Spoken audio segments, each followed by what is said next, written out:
We are going to be deliberating on this topic, the hidden cracks in childhood. I read this news article where in Ethiopia, um, the earth started splitting apart. The tectonic plates were drifting, and there was like this canyon kind of a thing getting created, and it was very fast. Typically we see this, these movements are always happening. We really don't notice it, but this one in particular was very fast, and about 40-kilometer distance got separated, and people were wondering what's happening. And somewhere there it struck me, could something like this be happening in our parenting journey? Could there be these cracks in the childhood that I have not noticed? Should I wait until that time when these cracks become big enough to notice? Can we notice these cracks before they can really become like canyons? When we look at our own thought process, our own upbringing, we rarely suddenly become anxious or suddenly become angry, suddenly withdraw from a relationship, or suddenly get addicted to screens. There is nothing sudden about anything. There is a reason why I'm doing what I'm doing. And that has been long time brewing. Somebody said something and they repeatedly said something. Somebody took away something from me, and it was a very dramatic, in a very traumatic situation that I cannot forget, even it may have happened only once. Many of us, we see that. I get into an accident and I would never ever go back to trying to drive again. So the visible shift in the child's behavior is the last thing that will happen. Lot of things are happening underneath. Right from the way I cared for the child, I was present for the child. There is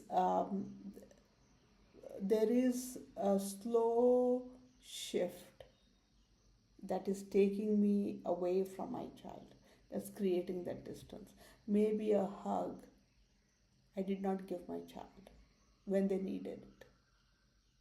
Maybe a conversation they really wanted to have with me, and I was too busy, or I was not in a frame of mind to listen to them.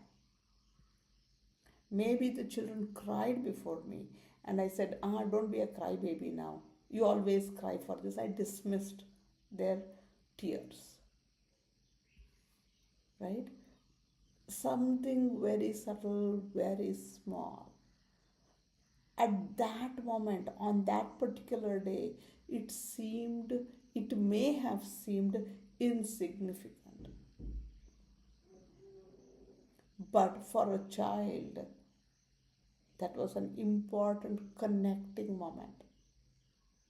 And the minute I do not, cannot, will not connect, there is that small crack that begins. Somehow we as parents wake up one day and said, everything was fine.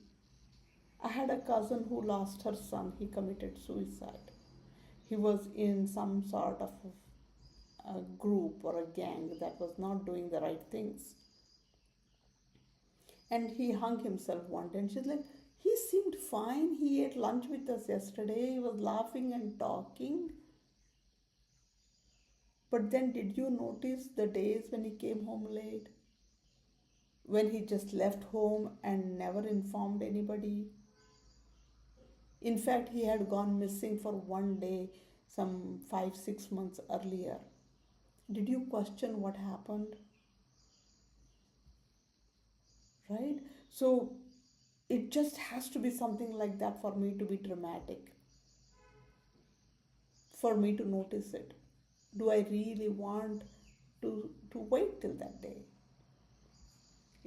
Especially when everything looks very, very stable in behavior, especially of a teenager, very responsible child. I was like that. I couldn't say that I was going out with my friends and I would be coming home late. So I would do an extra job, extra chore at home to please my mother. So I could be excused in the evening, and invariably it happened. Oh, Shubha did this morning, and I came home late, and she never questioned me because there was always that support I had given her in the morning. So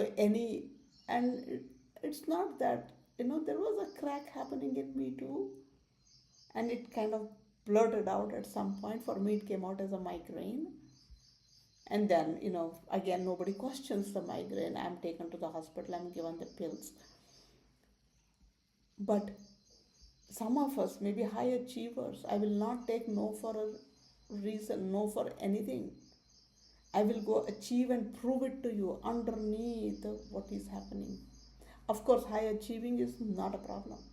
As long as I'm enjoying it, I'm not in competition with being the topper or the first in the family.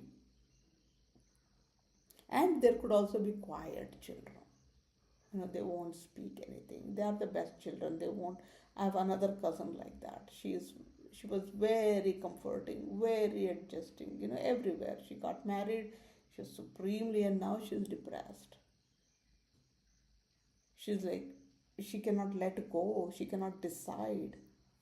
She's older than me, so about 60. And then there are some easygoing children, don't care for anything. All these are kind of dependent on our temperaments, who we predominantly are. But any child in a dysfunctional setup, in a very competitive setup, if the child is super chill, you may want to pay attention to that, right? So understanding the present day children are experiencing something that we have never ever experienced. So there is no way I can understand my child, and neither can children understand me. These are digital children. Some of the faculties are replaced completely. And when I say, why do you care for your friends? You can just be strong enough and do things on your own. It's not true for the child. And there is much lesser family interaction now. It was never the case in our situation. There were always festivals, there were always weddings and marriages and celebrations where the whole family got together. If not the whole family, at least the neighborhood, everybody got together.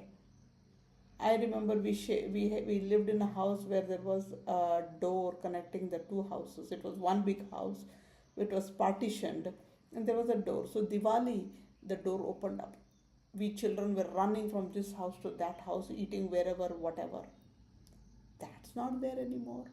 We have to plan for parties. And child will never understand this open time, and I can never understand why people are so close now. So the times have changed, and I need to kind of get grips of it.